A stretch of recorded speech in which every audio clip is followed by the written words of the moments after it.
Welcome to another session of billing and accounting procedures in retailing. आज हम इसका last session करेंगे।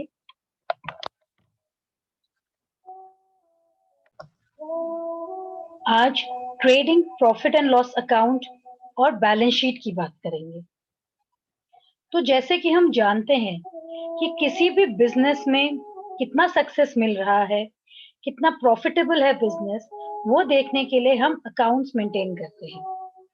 So as per accounting cycle, the transactions are first recorded in journal, जैसे हमने पिछले sessions में discuss किया था कि जर्नल में हमारी एंट्रीज हम करते हैं, उसके बाद ये लेजर में पोस्ट किए जाते हैं। So from the journal, they are posted to the relevant accounts in ledger. And at the end of the accounting period, these accounts are balanced and a trial balance is prepared for finding out the arithmetical accuracy of books of accounts. तो हमने पहले journal लिखा, उसके journal की entries हमने laser में लिखी और लेजर में लिखने के बाद हमें साल के आखिर में जो हमारा अकाउंटिंग पीरियड है, तो वो हो सकता है जनवरी टू दिसंबर या हो सकता है अप्रैल टू मार्च। तो इस अकाउंटिंग पीरियड के एंड में हम एक ट्रायल बैलेंस बना रहे हैं। तो ट्रायल बैलेंस हम बना रहे हैं देखने के लिए कि हमारे बिजनेस का हाल क्या है, प्रॉफिट हुआ है, लॉस हुआ है, क्या हुआ है उस अकाउंटिंग पीरियड में। So the two main objectives of maintaining accounts are to find out the profit or loss made by the business at the end of regular periodic intervals and to ascertain the financial position of the business on a given date.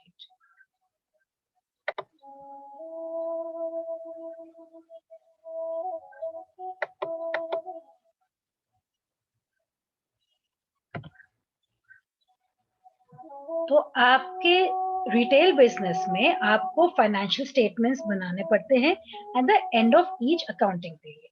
तो जैसे मैंने आपको पहले भी कहा था, अगर आप रिटेल बिजनेस में काम करते हैं या अपना बिजनेस चलाते हैं, आपको ये मालूम होना चाहिए कि आपका बिजनेस चल कैसे रहा है, उसमें प्रॉफिट हो रहा है कि नहीं। इसीलिए in order to know profit और loss earn by a firm, income statement और trading and profit loss account is prepared. Balance sheet or position statement will portray the financial condition of a firm on a particular date. These two statements, that is profit and loss account and balance sheet, are prepared to give the final results of the business. That is why they are collectively called as final accounts. तो final accounts क्या है? ये हमारे business का ये बही खाता हो गया, ठीक है।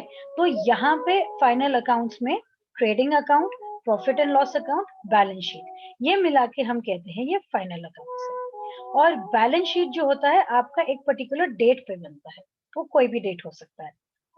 उस तारीख पे आपके बिजनेस का फाइनेंशियल पोजीशन क्या है वो देखने के लिए। तो जैसे आपको मालूम है, ये वाला जो सेशन है, इसका जो कॉन्सेप्ट्स हैं उसकी क्लैरिटी मैं आपको इस सेशन में दे रही हूँ। हम इसके प्रॉब्लम्स को सॉल्व नहीं करेंगे।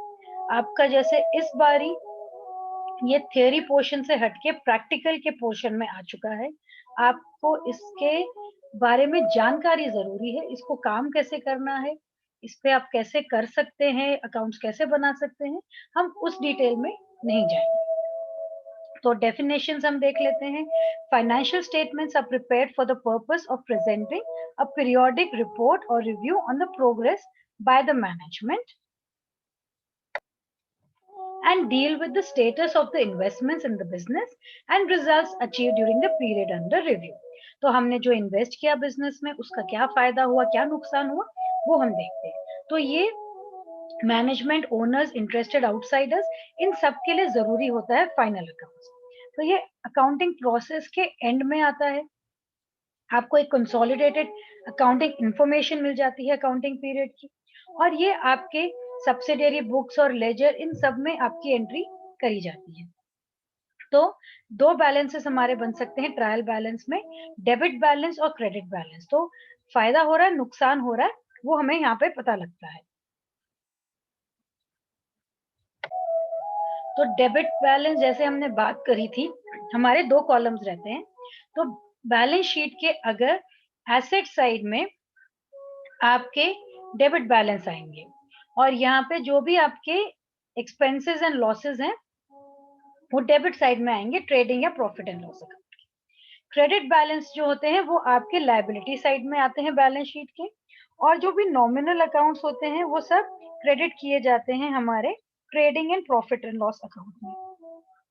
तो यहाँ पे हमारे various items of trial balance हैं, उसको हम कैसे ट्रीट करते हैं इतने डिटेल में हम नहीं जाएंगे, पर हम बस थोड़ा बहुत इसके बारे में बात कर लेते हैं।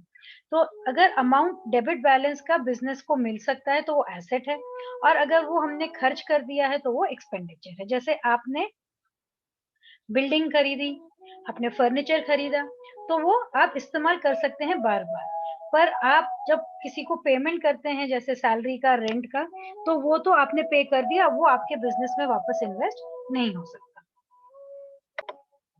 तो हम बिल्डिंग, मशीनरी, ये सब हम एसेट साइड में लिखते हैं बैलेंस शीट पे, और सैलरी, रेंट, वेजेस ये सारे हम डेबिट साइड में लिखते हैं। अगर कुछ हमारा अमाउंट पेएबल होता है आउटसाइडर्स के लिए, तो ये लायबिलिटी होता है बैलेंस शीट में। ये आपको नजर आता है कि आपको किसी को कुछ देना है, तो it is an income of business and it has to be recorded in trading and profit and loss account. तो यहाँ पे बैंक ओवरड्राफ्ट हो गया, क्रेडिटर्स लोन, ये सबके क्रेडिट बैलेंसेस होते हैं। तो आपके प्रोसीजर क्या होता है फाइनल अकाउंट्स का, इस पे एक जल्द नजर डाल लेते हैं। तो यहाँ पे हम बात कर रहे हैं कि इनकम को हम कैसे कैलकुलेट किए जा करते हैं।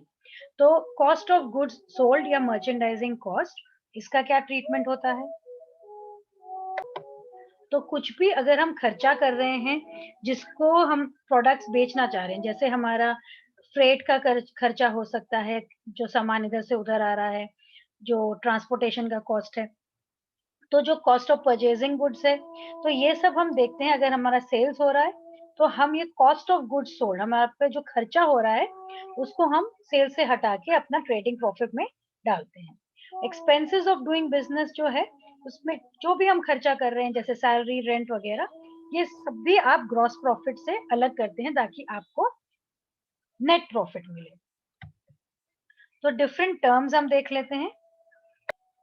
कॉस्ट ऑफ गुड्स सोल्ड, जो हम बेचना चाह रहे हैं, वो जो सामान हम खरीदते हैं, उत्पाद हम खरीदते हैं, उसको हम लाने में अपनी दुकान तक कितना खर्चा करते हैं। तो परचेज प्राइस हो गया, जो भी खर्चा हो गया वो हम इसमें नोट करते हैं।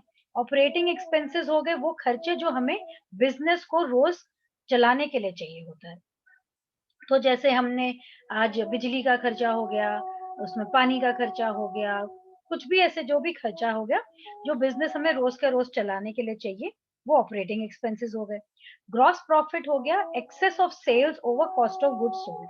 तो आपने सामान खरीदा बेचने के लिए, आपके पास जो खर्चा हुआ उसको जब आप सेल्स का जो कॉस्ट है, जैसे आपने 100 रुपए में सामान बेचा, आपने वो खरीदा 50 रुपए में, आपने 10 रुपए का उसको सामान ट्रांसपोर्ट करने में लगाया, तो 100 रुपए में से आप 50 + 10, 50 + 10 को डिडक्ट करेंगे, आपका 40 रुपीज हो जाएगा आपका ग्रॉस प्रॉफिट। ग्रॉस लॉस है जो भी हमारा कॉस्ट है वो ज्यादा हो गया अगर हमने बिक्री करी उससे, तो cost of goods sold over sales. Net profit है हमारा gross profit over operating expense. तो हमने पहले किया सेल्स माइनस कॉस्ट, और उसके बाद हमने sales minus cost minus operating expenses किया। तो यहाँ पे अगर कोई भी बिजनेस में जो भी खर्चा है वो हम पहले उसको डिडक्ट करेंगे, सब्ट्रैक्ट करेंगे, और अगर कोई भी इनकम आ रही है बिजनेस में तो हम उसको ऐड करेंगे, तो ये हो जाता है हमारा बिजनेस इनकम। और नेट लॉस भी ऐसे, अगर हमारे ऑपरेटिंग एक्सपेंसेस ज्यादा हो रहे हैं ग्रॉस प्रॉफिट से, तो फिर उसको हम घाटे का उसमें दिखाना पड़ता है। तो अब हम बात करेंगे trading account and profit and loss account की। तो trading account and profit and loss account, ये एक समरी है जो आपको दिखाता है कि आपका जो बिजनेस है इसमें प्रॉफिट हो रहा है कि लॉस हो रहा है। इसमें बहुत सारे आप अकाउंट्स रखते हैं, इसमें रेवेन्यूज और एक्सपेंसेस आप देखते हैं, एक ट्रायल बैलेंस आप बनाते हैं, इससे आपको पता लगता है कि प्रॉफिट है या नहीं है, घाटा चल रहा है। तो रेवेन्यू आइटम्स जो है वो क्रेडिट साइड में लिखेंगे, और जो एक्सपेंसेस एंड लॉसेस हैं वो डेबिट साइड में लिखेंगे। जो बैलेंस जिस तरफ आएगा वो प्रॉफिट और लॉस होगा। नेट प्रॉफिट देखने के लिए हमें पहले प्रॉफिट एंड लॉस देखना है हमारे बाइंग, मैन्युफैक्चरिंग, सेलिंग से, और उसके बाद हम जो भी हमारे एक्सपेंसेस को डिडक्ट करेंगे तो हमारा नेट प्रॉफिट हो जाएगा। तो ग्रॉस प्रॉफिट सबसे पहले देखना पड़ता है कि जो हम काम कर रहे हैं उससे हमें फायदा हो रहा है, और साथ ही में हम ये भी देख पाते हैं कि हमने जो सेल्स हमारी हो रही हैं वो हमारा प्रॉफिट कितना बढ़ हो रहा है उसके साथ, और कितना फायदेमंद है हमारा बिजनेस। तो जैसे हमने अभी डिस्कस किया था कि net sales minus cost of goods sold plus direct production expenses, यहाँ हमने ग्रॉस प्रॉफिट ले लिया। और कॉस्ट ऑफ गुड्स हमारे जो रहते हैं वो है opening stock plus net purchases minus closing stock. तो इसमें ज्यादा मैं डिटेल में नहीं जा रही हूँ, आपको ज्यादा नॉलेज की यहाँ पे जरूरत नहीं है। अब हम ट्रेडिंग अकाउंट जो है उसमें क्या क्या टर्म्स हम यूज करते हैं उसके बारे में बात कर रहे हैं। डेबिट साइड में ट्रेडिंग अकाउंट के हमारा ओपनिंग स्टॉक रहता है कि हमारे पास कितना स्टॉक है जब हमने साल शुरू किया। फिर हमारे परचेजेस होते हैं, हमने क्या खरीदारी करी। फिर रिटर्न्स आउटवर्ड, कई बारी जो हमने सामान खरीदा वो सही नहीं आता है तो हम सप्लायर्स को वापस करते हैं। डायरेक्ट एक्सपेंसेस है जो भी हमारे खर्चे हो रहे हैं वेजेस में, फैक्ट्री रेंट, कुछ भी हो सकता है। फ्रेट है जो हम अपने सामान को इधर से उधर ट्रांसपोर्ट करने के लिए जो हमारा खर्चा होता है उसको फ्रेट कहा जाता है। कैरेज इनवर्ड है जो हमारा सामान या जो उत्पाद हम वेयर हाउस तक लेके आ रहे हैं, वहां पे जो एक्सपेंडिचर है जो उसको ट्रांसपोर्ट किया है फ्रॉम द प्लेस जहाँ पे उसको खरीदा गया टू द वेयर हाउस, वो आपके कैरेज इनवर्ड है। कैरेज आउटवर्ड है जब आपने बेचा और आपका खर्चा हुआ सेल ऑफ गुड्स में। वेजेस तो आप जैसे जानते ही हैं, जो भी काम कर रहे हैं उनका जो भी सैलरी आप दे रहे हैं वो आपका डेबिट होता है। ऑक्ट्रॉय कस्टम्स ड्यूटी, कोई भी ड्यूटी अगर आप पे करते हैं उस पे। फ्यूल, पावर एंड लाइटिंग, जो भी खर्चा हो रहा है आपका अपनी दुकान को या अपने बिजनेस को चलाने को, जो भी रेंट आप दे रहे हैं। ट्रेडिंग अकाउंट के क्रेडिट साइड में आपका सेल्स आता है, जो भी आपने बिक्री करी है, और आपका क्लोजिंग स्टॉक ऑफ गुड्स आता है। और आपके रिटर्न्स इनवर्ड है, कोई भी सेल्स अगर आपके पास वापस आते हैं आपके कस्टमर्स से। क्लोजिंग स्टॉक जो एंड ऑफ द ईयर आपने जो सामान नहीं बेचा है, और आपका बैलेंसिंग किया जाता है ट्रेडिंग अकाउंट का। तो अगर ग्रॉस प्रॉफिट आ रहा है तो क्रेडिट साइड में डालते हैं, और ग्रॉस लॉस आता है तो डेबिट साइड में डालते हैं। तो आइए देखते हैं एक ट्रेडिंग अकाउंट का सैंपल। तो जो अभी हमने बात करी, डेबिट साइड को डीआर लिखा जाता है जो आप लेफ्ट में देख पा रहे हैं, क्रेडिट साइड को सीआर लिखा जाता है जो आप राइट में लिखते हैं। और आपके जो भी पर्टिकुलर्स हैं, जैसे हमने बात करी ओपनिंग स्टॉक, तो सब कुछ टू से हम शुरू कर रहे हैं, और हमारा जो भी हम सब्ट्रैक्ट कर रहे हैं उसको हम लेस रिटर्न्स लिखते हैं। और क्रेडिट साइड में आप बाय से लिखते हैं, sales by less returns, inwards by closing stock.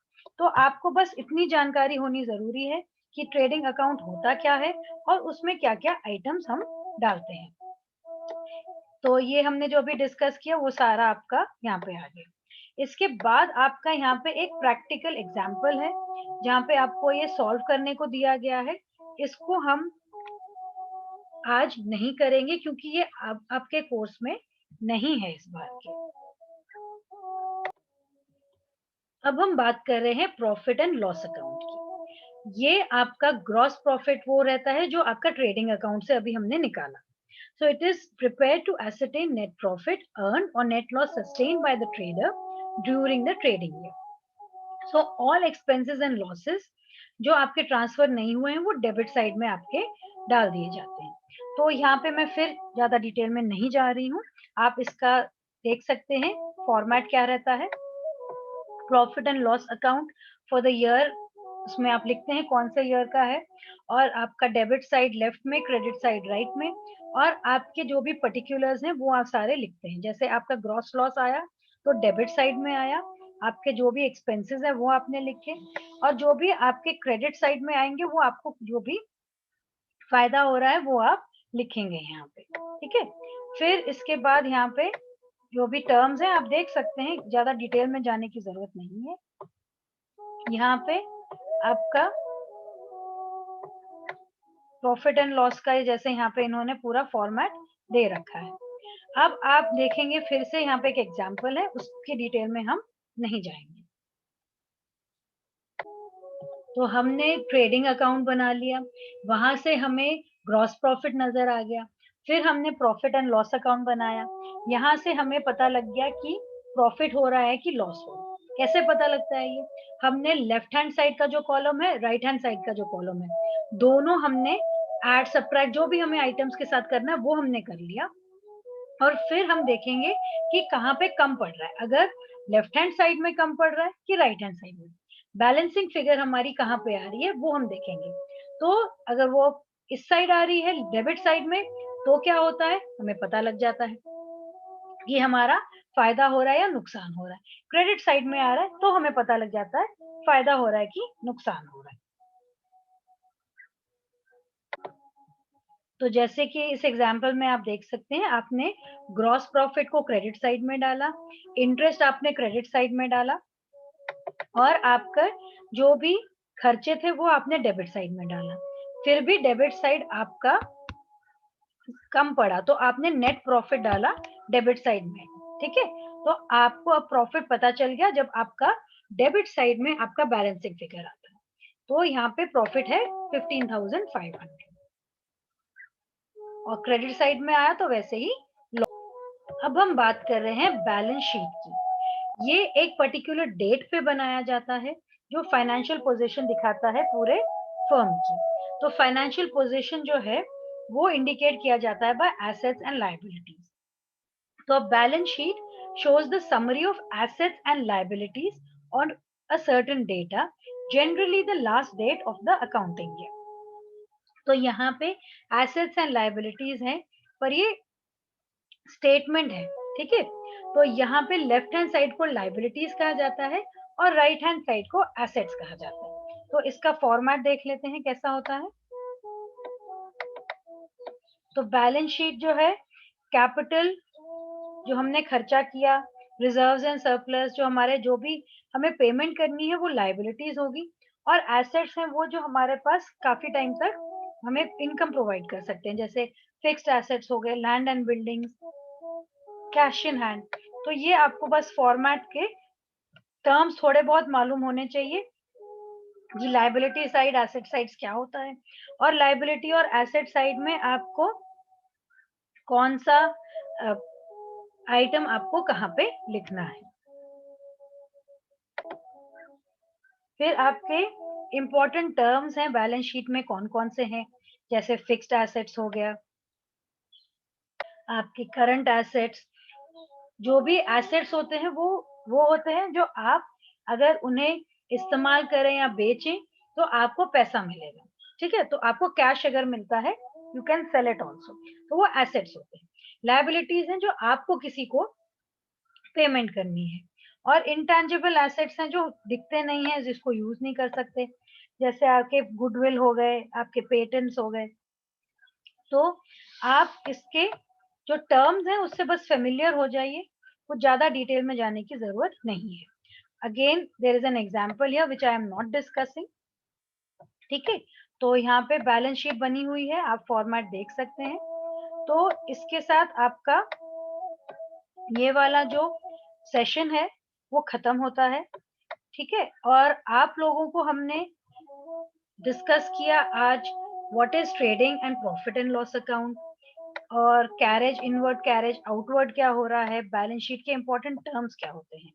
उसके साथ हमने बात करी हमारे नेट प्रॉफिट, ग्रॉस प्रॉफिट क्या होते हैं, हमारे कैरेज आउटवर्ड क्या है, ऑडिट फीस क्या है। तो ऐसे जो भी हमने आज डिस्कस किया ये सब आपके जनरल नॉलेज के लिए है, और कुछ भी इसमें से ऐसा नहीं है कि आपको थ्योरी के लिए पढ़ना है, आपको बस ये नॉलेज होनी जरूरी है। तो कुछ भी इस पर्टिकुलर यूनिट जो है आपका, इसमें आपको कॉन्सेप्ट्स क्लियर होने चाहिए। आपके थ्योरी में क्या आ रहा है वो मैंने आपके सिलेबस में आपके साथ डिस्कस भी किया हुआ है। आप सीबीएसई में सिलेबस देख सकते हैं क्या आ रहा है इस साल और क्या नहीं, और उस हिसाब से आप अपनी पढ़ाई कर सकते हैं। तो नेक्स्ट यूनिट हम इन्वेंट्री के बारे में डिस्कस करेंगे। तब तक के लिए इसको रिवाइज कर लीजिए और अपना ख्याल रखिए।